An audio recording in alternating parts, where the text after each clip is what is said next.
իշխանությունը դուրս է եկել առաքելական եկեղեցու դեմ,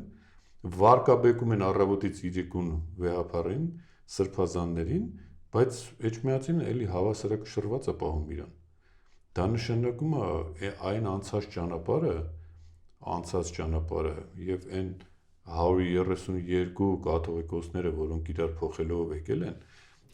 այդքան փորձառություն ունեն, այդքան խելք ունեն, այդքան գիտակցություն ունեն, որ ճիշտ պահեն իրենց հավասարակշռված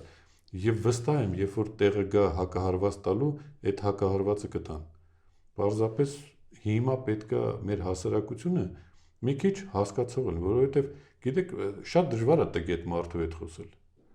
Եթե մարդը տգետ է, դա վերջն է։ Անհնար է այդ մարդու հետ խոսել։ Եվ այլ բան է, որ օրինակ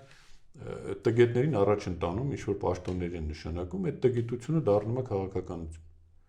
որը հետո ազդում է մեր պետության, մեր ժողովրդի վրա։ Բայց ես կարծում եմ, որ այս հարցը իր ճիշտ լուծումը կստանա,